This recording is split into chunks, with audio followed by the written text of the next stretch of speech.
Welcome back, ladies and gentlemen, to the workshop, and indeed more specifically the workbench, because today we are going to be working on a plug. As some of you will remember, in the last video I went to show you how to wire a plug and then negated in my infinite wisdom to show you any of it in shot. So today I've made special effort to put the camera in a place where I know my hands and the plug are in shot. You're currently sat as pretty much next to my head, which is probably why I sound very loud. But that's what we're going to be doing today, trying to remake that segment of the last video as a more in-depth how-to.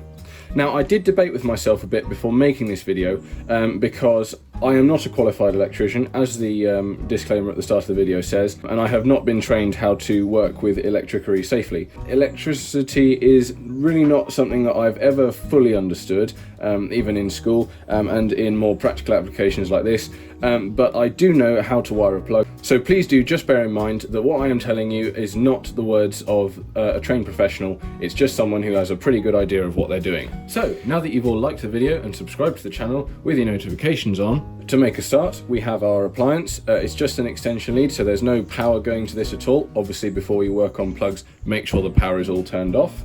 And we're only going to need a few rather basic tools. So first off is a screwdriver. Second is another screwdriver. Now this older style plug has flathead screws, so we will be using flathead screwdrivers, just a bigger one and a littler one, although you could probably get away with using just the little one or indeed just the big one. But two is going to be that little bit much easier.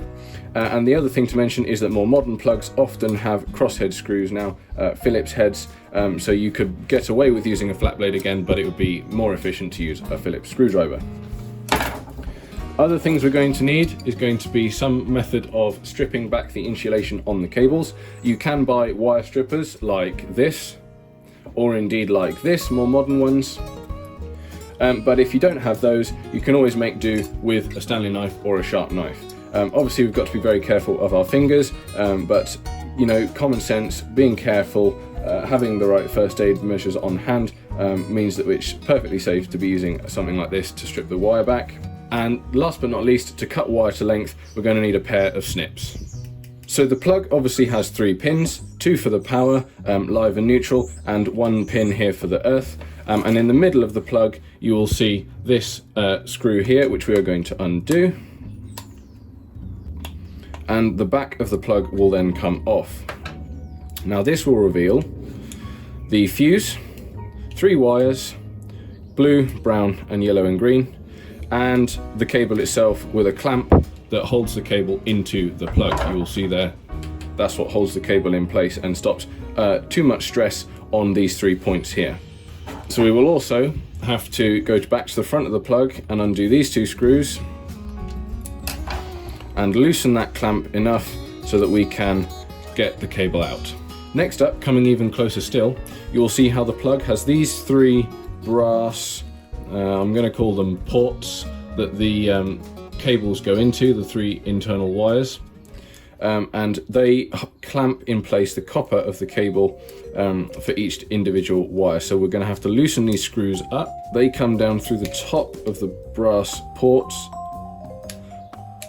and clamp down on the copper of the cable and hold it in place. So we'll just loosen those off. You don't need to take them all the way out, and if you do, they tend to get lost.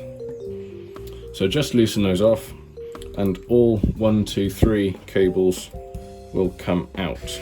Okay, for demonstration purposes, I have now removed the wires from the plug and snipped the cable off short so that we can now imagine that we have just bought this extension lead, the plug has come supplied, and we're going to fit the plug to our own appliance. There's the bit I've cut off, and it's going to be quite a useful guide with the benefit of hindsight. Obviously we know how this was wired before, and we can see there how long we need to snip each of these wires to make it properly fit this plug, because of course not all plugs are the same. Some plugs will have ports where the wires can be fairly equal length. Some, like this one, the live port is really quite close to the end of the cable, so we're not going to need much of the brown wire at all. I've also popped out the fuse just to make access a little bit easier, and it's probably going to be the case that these bits like this fall out quite often because they're not fixed in place in this particular plug. Again, other plugs, they will be fixed in place. Another thing to mention that's just happened, you see that little screw that's just fallen out? That's one of the screws from the little brass ports here that the 3 wires go into. We want to try and keep track of those, obviously. So I'm just going to pop that back in there so we don't lose it, because it's a tiny little screw. You can also see there the clamps come off as well, so that we can get that cable out. So the first step is going to be to strip back our cable.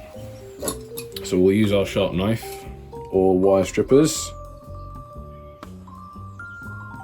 to just gently cut the insulation. The important thing with this being to make very small,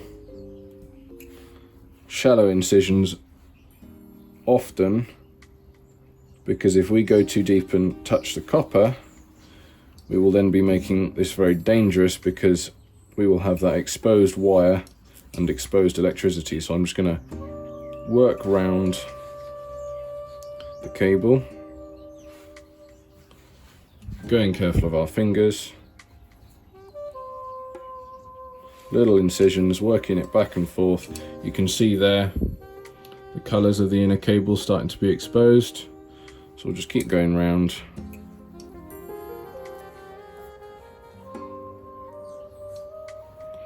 Until we've gone all the way.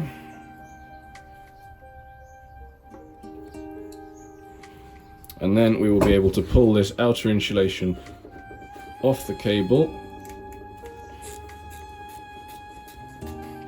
and we will have our 3 inner wires exposed. Now the 3 wires have 3 different jobs. The live wire is this brown one here, that's what the current goes down. The neutral takes the current back, the blue one, and the green one here is called the earth, is what we call it in Britain. Other places like America, I believe you call it the ground, and it's yellow and green. Not sure in other places, or indeed in the past. I think the inner wires were different colours at one stage. I can always throw it up on screen if that is the case.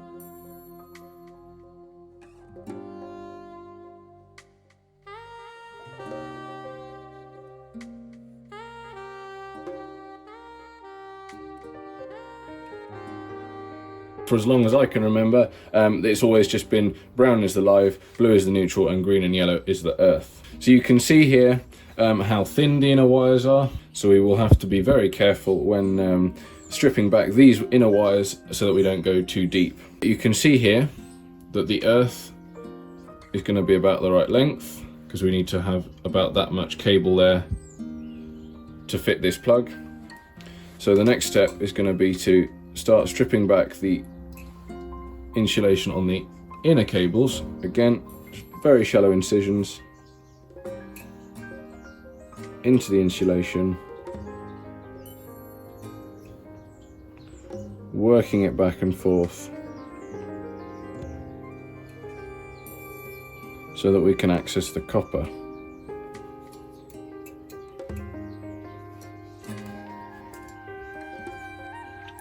Sorry folks, I had to plug the phone in, but you can see there now how I've stripped back about 1 centimetre of copper, of the insulation, to reveal 1 centimetre of copper on the earth, and I'm going to do exactly the same thing on the other 2 wires. Now the only thing we need to take account of here is that once our wire is in the clamp here, which is going to hold it in place and stop it falling out the plug, we have plenty there of yellow and green to get into the earth port.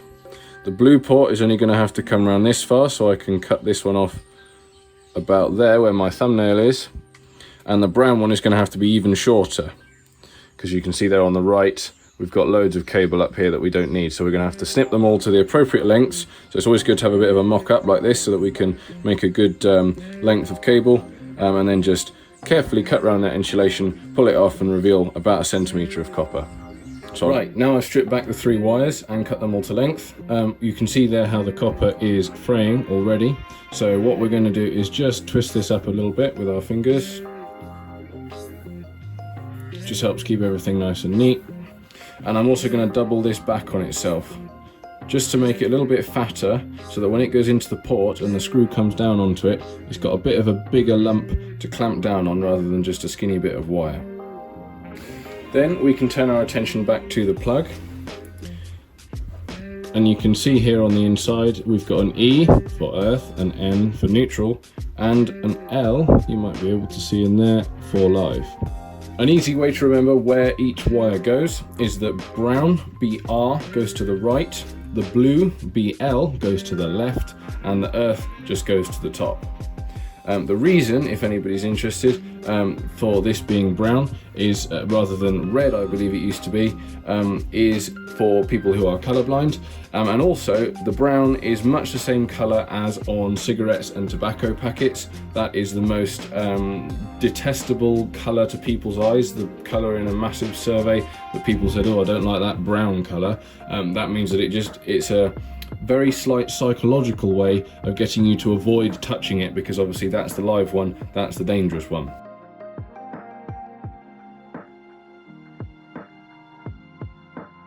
So when we go back now to our plug, we slot the cable into the clamp.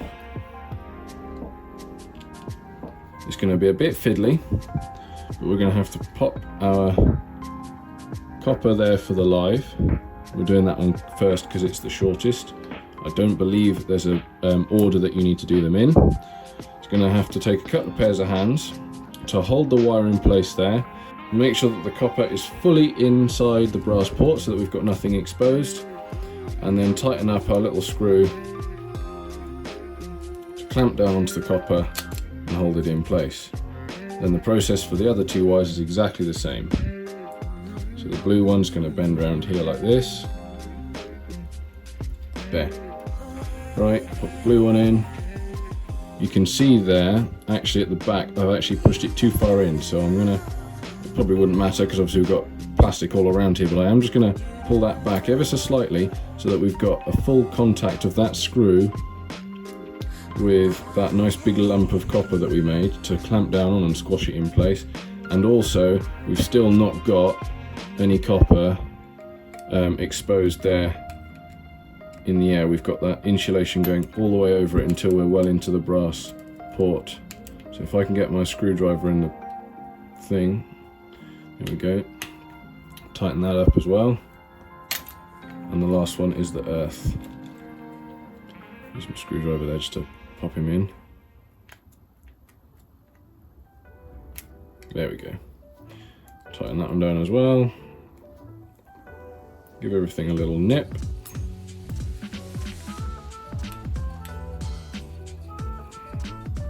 There we go. And then we'll be able to put the clamp back in place with that screw that's gone over here. Tighten these two up as well and hold the cable in place nice and tight.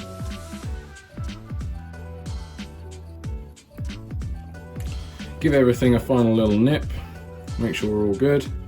You can see there that our main cable is nice and firmly secured in there. There's no tension on any of the three inner cables. We've got a little bit of wiggle room. And everything is nice and secure, so we can pop our fuse back in. And that is really all there is to it. Just pop the back on, tighten that bigger screw up,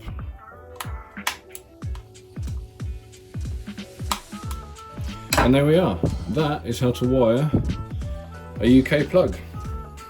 I hope you've all enjoyed the video. Thank you very much for watching. I hope that if you didn't know how to wire a plug, you've learned something and that it will be useful to you. Just don't forget that I'm not a trained professional. I just have a fairly good idea of what I'm doing, and I believe that I can do this safely. So my opinion is that you can trust me, but don't take me as the gospel truth. So thank you again. I'll see you next time with another fun project. Goodbye.